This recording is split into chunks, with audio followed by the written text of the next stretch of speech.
Gentlemen, this video is dedicated to using OBS, which is a screen recorder, editing the video, putting the video up in your YouTube account, and then copying the link into Moodle. This is so you can leave your lectures or your instructions or any other message you wish to communicate inside the LMS, and any people can access it anytime, 24 hours a day.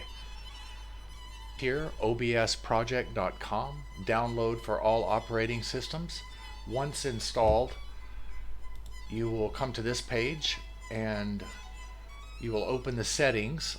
And the important thing about the settings is just to set them so that you record the entire screen, if you want to record the entire screen.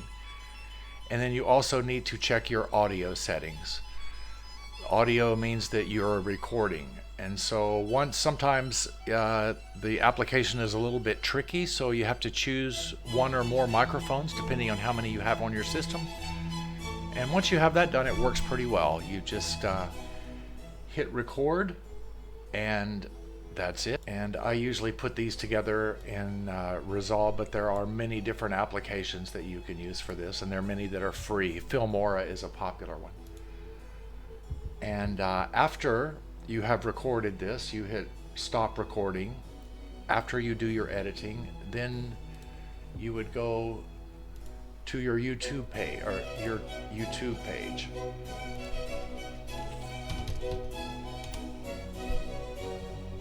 And then you come here to upload video.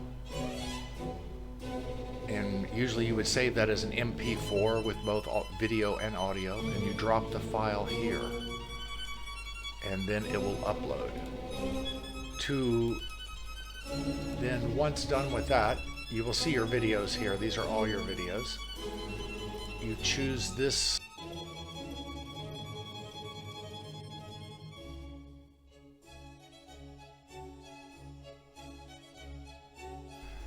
And I usually put these as unlisted so that other people can't find them, but as long as you have the link, you're okay. So then you come to the link here, and that copies the link to your clipboard. And then all you need to do is paste that link into Moodle, and your video is there ready for viewing. So this is very simple, and if you need any help with this, you can ask me directly. But these are the steps, and just keep in mind that we always want to paste the link into the LMS. We don't want to upload the videos there, because the LMS is hosted on our own server, and we don't want to use space for videos. So we prefer to keep everything on YouTube. Okay, thank you very much.